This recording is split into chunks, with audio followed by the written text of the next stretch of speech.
I was picking up some really strange sound, but we're into the game now, and well, in the left position, we do of course have Dignitas Ourk as the blue Protoss player, and in the right position, we do have Team Properties Bobson as the red Terran. So, any predictions on this map? What would you be doing as a Terran here, Zoya? I have never played personally on this map, and I've only casted it a few times, so this is a really weird, difficult map for me to cast analytically. It's a very big map. It's deceptively big. It kind of looks like there might be a little bit of rush distance, but the way the ramps work, this is a decently sized map, so I would not be surprised to see macro games. But we're getting late into this best of 9 show match. We could see cheeses from either player. We've seen it earlier on. Could happen again, but this map is just too unknown for me to be able to. This is what he's going to do 100%. Well, I had a quick look around the map there, and there's some dead space around the back of the mains, so the potential for some drops. Also coming into the bottom, potentially third base, there's also this strange little half base down here as well. So there's different options that these two have available to them. So obviously Bobson hasn't been a huge fan of dropping so far, but hopefully we will see something come out of him this game. I mean, I'd be really tempted to drop into the main if I was playing Terran here, just due to that huge amount of dead space there. Yeah, well, I mean, you always want to drop as Terran, no matter what the matchup is. You always want to be doing some form of harassment. Bobson doesn't really lean towards that too much, but it's always nice on any map to be able to pull off drops. And we're seeing the same thing from Bobson, going for the gas expand, getting that supply depot to complete that wall off down Ourk, scouting across the map, doing the same normal build. The openers can't really change too much unless you're doing something really weird, like a proxy gate or something. Which we could see. Well, not now, but it's something that we could see in this series. Neither player, aside from that one game, I find it really curious that one game, they both decided to go for those all-ins. Yeah, aside from that, they've both gone for something really standard all the way through. It's quite peculiar. I don't think I've ever seen that. Yeah, it just, both players decided to choose the same map. It can happen from time to time. It's a best of 9. You want to bust out cheeses from time to time. The series tied up 3-3. I wonder how Bobson's feeling right now. Mentally, in his mental state, is he feeling confident that he can turn this around and win these next 2 games? What is his game plan going into this? Is he going to be doing the same double command center as last time? Is he going to do the standard build from games 1, 2, and 4? Let's see what his overall game plan is. Yeah, we will. But so far, looking at Ourk, same build as always. Out of Bobson, same build as always for the moment. So I think it's fair that neither player is varying it up at the moment because they've both had success with this. And when you both had success with it, why not? And the key difference Ourk went for in the last game, which made such a shocking thing, was obviously he didn't go for those early Colossus after having lost to Mass Viking in a 2-base push. So I'm expecting Ourk to fall back towards his much more comfortable 1-gate Nexus, 2 additional gateways, then the robotics facility. He feels more comfortable with that, in my opinion, and I think that's always a good thing to do, that if things are suddenly not going quite the way you want, to fall back to what you're confident in. Well, do you see that Bobson's going for the fast 3 command center again? Doing the same style he did from last game. And, Ourk's style last game, I really liked the decision to go for the fast Twilight Council play and do that fast charge. He just made too many mistakes with his army. That first engagement where he tried engaging up the ramp, lost a lot of his ults. His storms were not good enough, lost a lot of tech there. And then that second engagement where he pushed into the natural base. You never want to corner yourself off, even with storms. If the EMPs are perfect, your high Templar gets sniped, you have no way to hold off that army, and you just lose everything. So if Ourk does go for the Twilight Council play, you'll have to play more safe and not take those big of risks. See, that's the sort of thing I mean, though. The Ourk rather, he wanted to do that mixed-up play, but judged by those mistakes, the way he was using his army, I mean, one of those engagements, his High Templar were nowhere to be seen at all. They were lagging so far behind. It shows that he obviously plays with Colossi early game a lot more, and he's used to going for that build. And I think since it didn't work that well for him in the last game, varying it up, he will just fall back to what he's used to. I mean, I agree with you. I think it's a lovely build when it's executed well, but there's the robotics facility, so just as I thought, he is going to fall back to what he's confident in. And the other advantage of getting that robo earlier is he has the option for, obviously, a lot more observers, which he uses every single game. So, well, even last game, he did his very opener. He went for the 3-gate robo. He changed up his tech choice after that. He still got the observers out last game, but we have to wait and see what he does as his follow-up. Will he go for the robotics bay like he normally does, or is he going to go for the Twilight Council? But for now, this is the same build he's done every single game, except for the Cheese game. He always goes for the 3-gate robo, really standard. It's just the follow-up that can change, and we'll have to see if he's willing to change that. In the base of Bobson, he's doing the same thing he did last game. You know, the barracks timing is the exact same. Should be seeing that engineering bay throw down in the next 15 seconds, and then the factory follow-up. Well, we've got the robo just finishing now, so we'll wait and see. And there is the robotics bay. So, Colossi, it's going to be. We've got really a good economic position out of Bobson, though. And I think that is what's making him feel comfortable. He's getting that factory out now. Obviously, his engineering bay not yet started, but he does have that third bunker coming down. So, clearly slightly concerned about some pressure. If we look at what information he's got about his opponent, it's very little.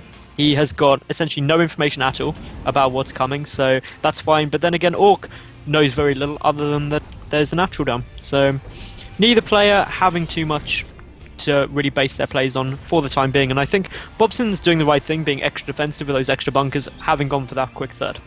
Yeah, it's never a bad thing. Like, you know, as a Protoss player, you have to throw down cannons in this situation. You can't salvage a cannon, but with bunkers, you get most of the money you invested back. You know, it does not hurt to want to be safe in passes, because you're tied 3-3. You don't want to throw a game right here and put your opponent at match point. You always want to be as safe as possible. And there we go, Ourk seeing the double forward from him. We pointed out the delayed engineering bay from Bobson a little bit later than normal. And this goes back to what we've seen every game, even the games where, you know, Bobson's on top of his upgrades. Ourk always having that upgrade advantage and just keeping ahead, always getting 3-3 before sometimes even 2-1 is done.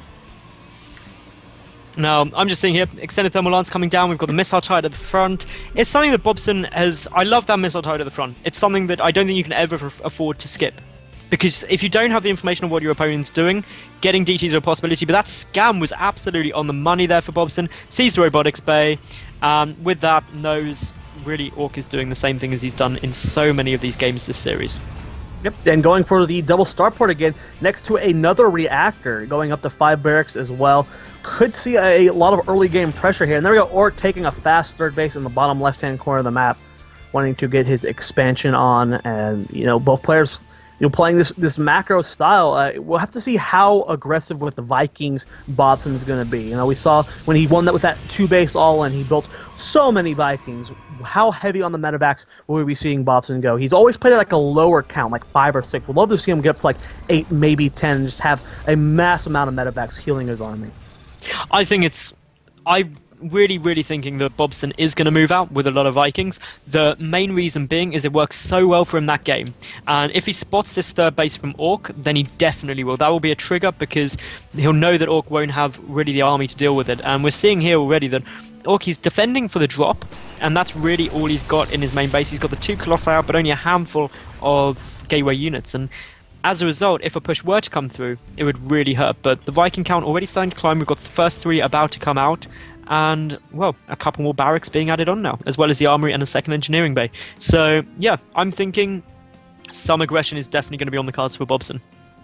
Yeah, and you can tell that, you know, possibly Ourk hasn't played on this map too much. You know, as we look at all the other maps he's played on, his map vision has been perfect. He knows where to put observers, and knows where to put pylons and probes and be able to get full scout. But if we look at Ourk's vision right now, he has almost no drop awareness at all. He's got vision in the middle of the map, and that's it. So if Ourk were to get dropped on right now, he could do quite a bit of damage. But we do see that aggression you were talking about coming out. A few medevacs, Marines and Marauders in the middle of the map, just clearing up the Zelnaga towers when he gets some map control here. But to see him clear up the rocks as well, give him a little bit more maneuverability around the map as well.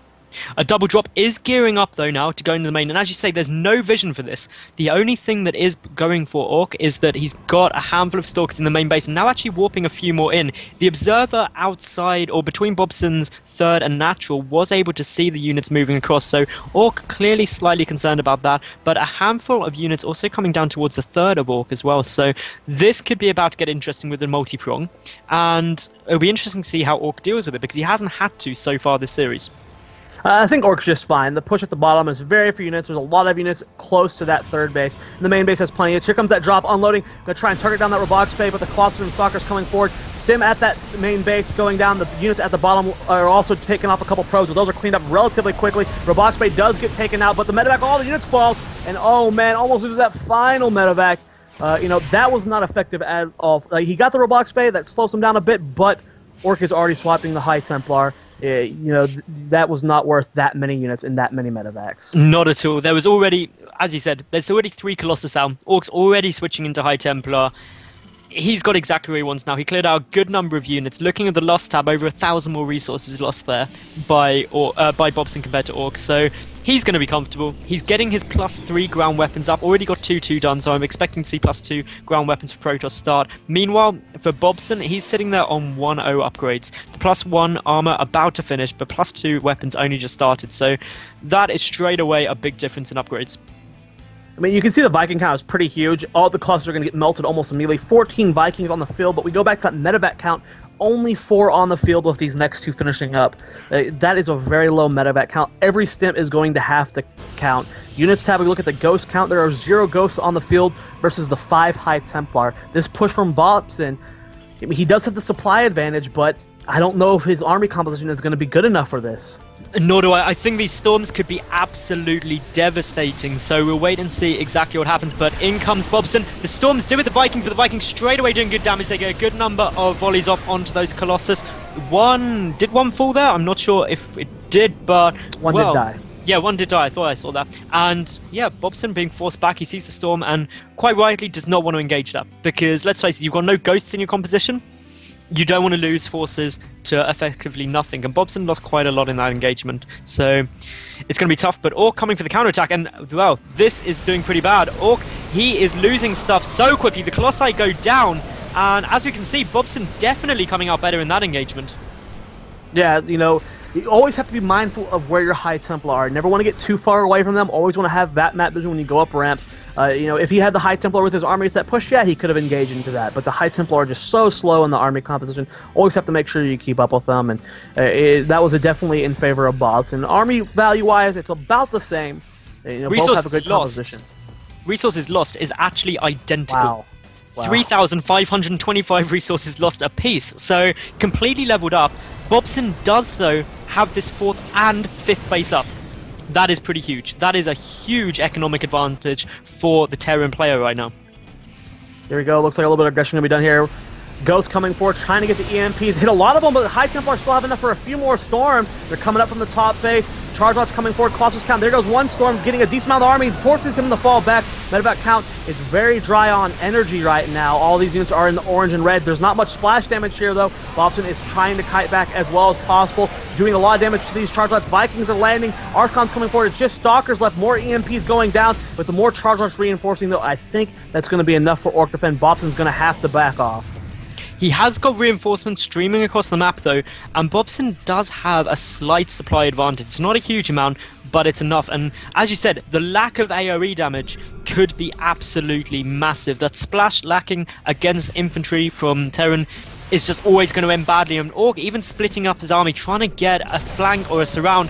But if Bobson plays as well, it's going to be pretty good. He's going in the Archons, getting sniped down straight away. Some EMPs hitting incredibly well. Reinforcements trying to get taken down. Ourk does get the complete surround, and that is the best he could hope for. And it looks like Ourk is going to hold that quite comfortably with that nice surround.